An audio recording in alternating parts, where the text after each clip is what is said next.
crashes make the rich richer. So if you want to get rich quick, I like the crashes. It comes down so fast. I invest as an insider. And for the average person who knows very little, they say, well, insider trading is illegal.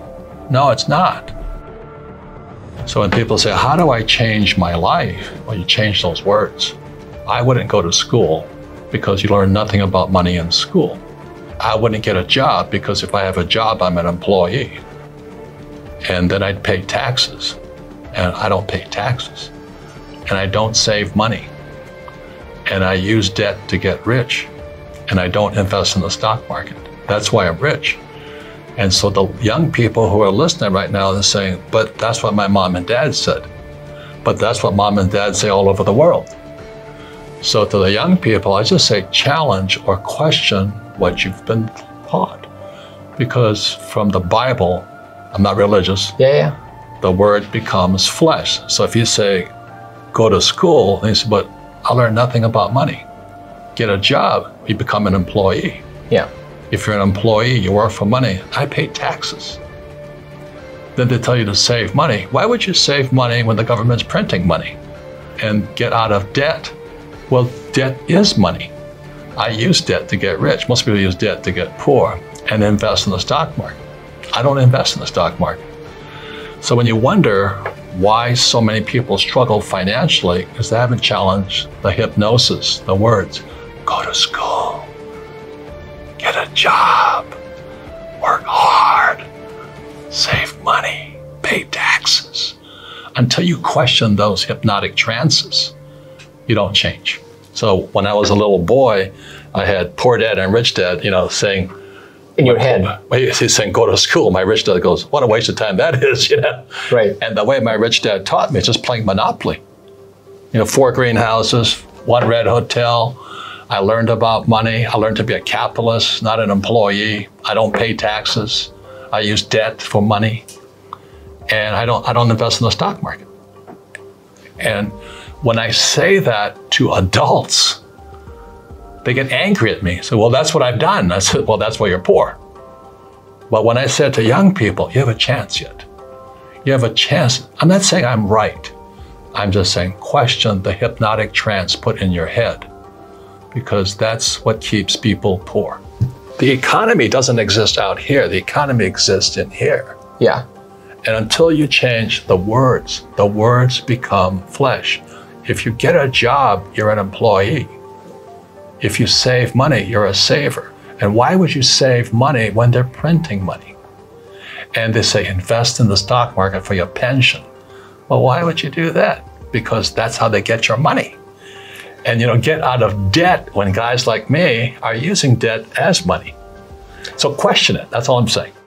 It's not right or wrong. You see, most people should be employees. Okay. Because most people, it's easier to be an employee. And a bigger challenge would be to be an entrepreneur, because I'd have to learn new things. I'd have to learn 10 times more than ever than being a pilot. So for me, it was right for me to become an entrepreneur because I was really interested in learning about money and business and economics and all this. But most employees aren't. So for most people who are employees, they should get a job, work hard, save money, pay your taxes and all that. But entrepreneurs don't pay taxes. We don't save money. We use debt as money.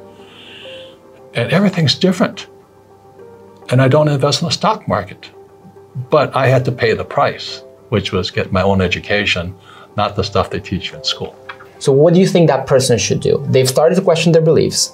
They got it. They know, okay, I've been brainwashed. I know, but what do I do now? Most people come out of school, they don't even know what accounting is. They say, oh, they taught me to balance a checkbook. I'm going, big deal, You have to know assets and liabilities.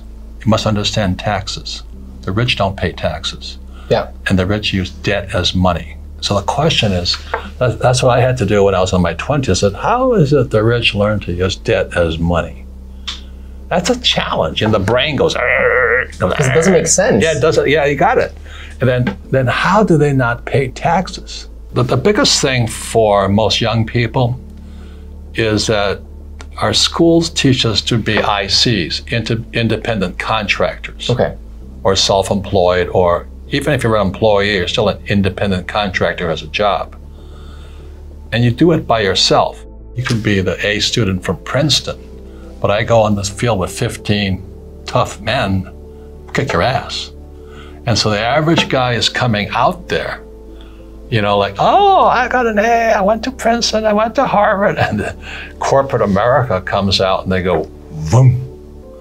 So that's why when I talk to young people, I say, look, it's a team sport. So the first person I have is a bookkeeper. Bookkeeper is the lowest paid person on my team, but the most important. Right. The bookkeeper then keeps the accurate records that my accountant can use, and my attorney can use, and my banker can use. That's the combination there. And my banker, my attorney, and my accountant must work together as a team. Most people, their bankers, accountants, and attorneys don't work together as teams, because in school, we're taught to take our tests on our own. If you ask for help, you're cheating. In my world, it's called cooperation. And what I found with most smart people, they don't know how to cooperate. They don't know how to ask for help, because in their brains, that's cheating. It means you're stupid. It means you're weak. It means you're stupid. I didn't have that problem because I was stupid in school, so I was asked for help. But the teacher says that's cheating. And I want the smartest attorneys, accountants, bookkeepers, bankers, politicians. I come at it as a team. Just think about this, it's like a basketball team. They're playing basketball, but you went to Harvard, you have a master's, your PhD, but you're playing against 5 guys. I don't care how smart you are. Those 5 guys will kick your butt all day long. This is not in the movies. Bruce Lee cannot really beat 10 people in real life, That's right. But that's in the movies, that's what's perceived. Like if you're good enough, you can beat 10 people. Yeah, that's in real life, you're going to lose every time. Not in the corporate world. So I operate according to the rules of corporate America. Yeah. I don't operate according to the rules of employee America. They're different.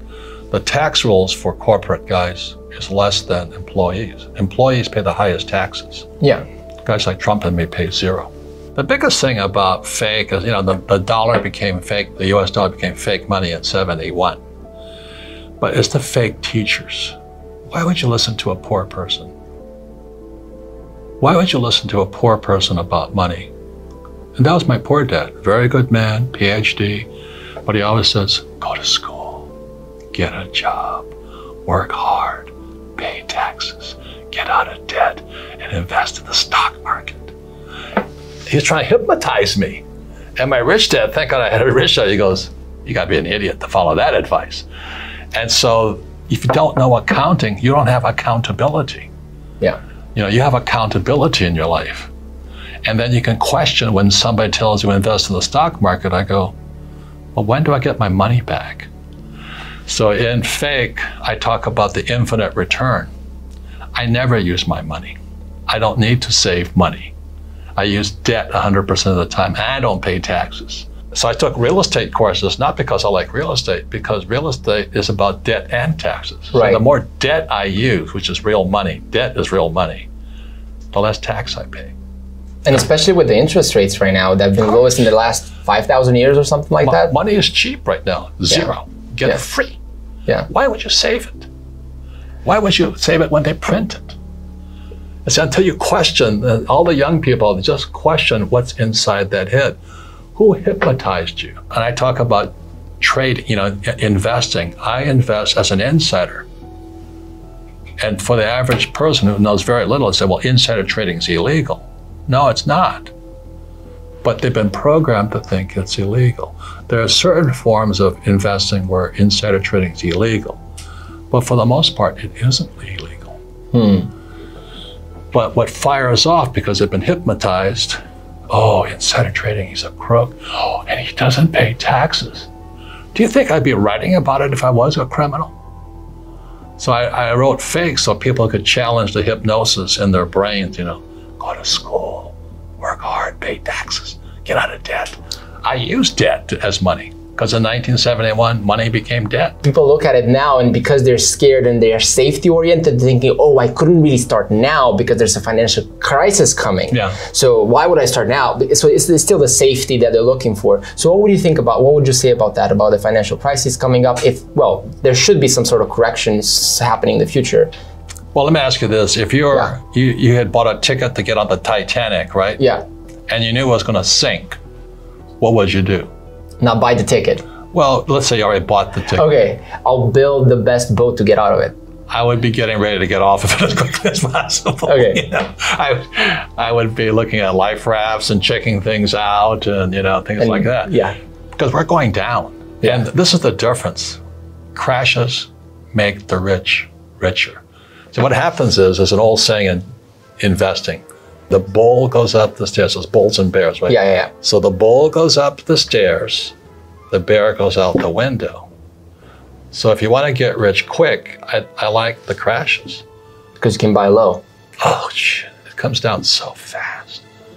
So if you can do it in stocks, you can short the thing, you can do, you know, naked put, yeah.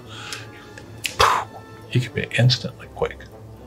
But it's slow going up, but it's fast when it crashes. So right now, if I was a young person, I'd be taking probably a stock options course to trade the market coming down, because you'll get rich faster that way. It takes about 5 years to practice that. But I love crashes. You know, I get really excited about a crash. Unfortunately, most people get wiped out.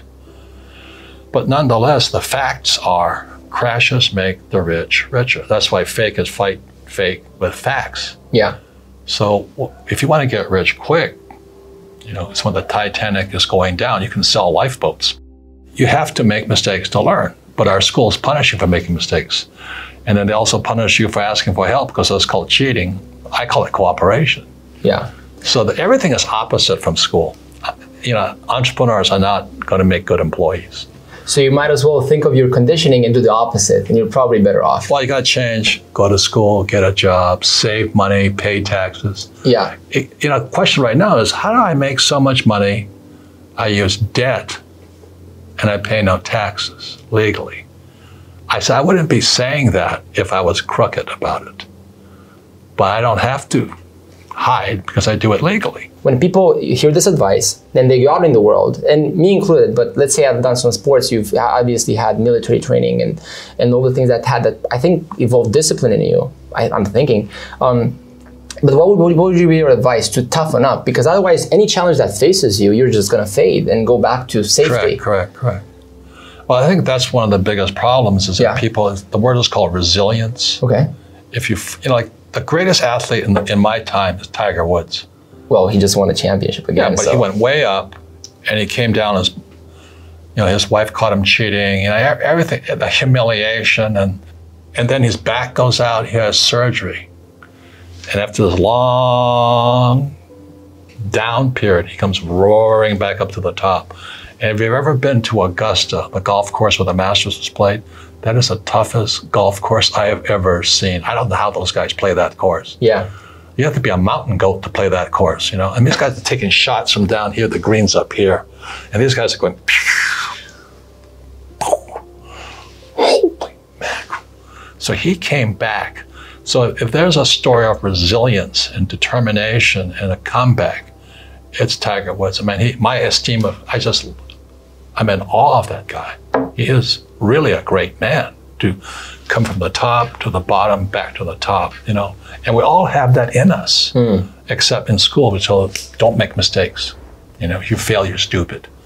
Well, he came back, it made him stronger.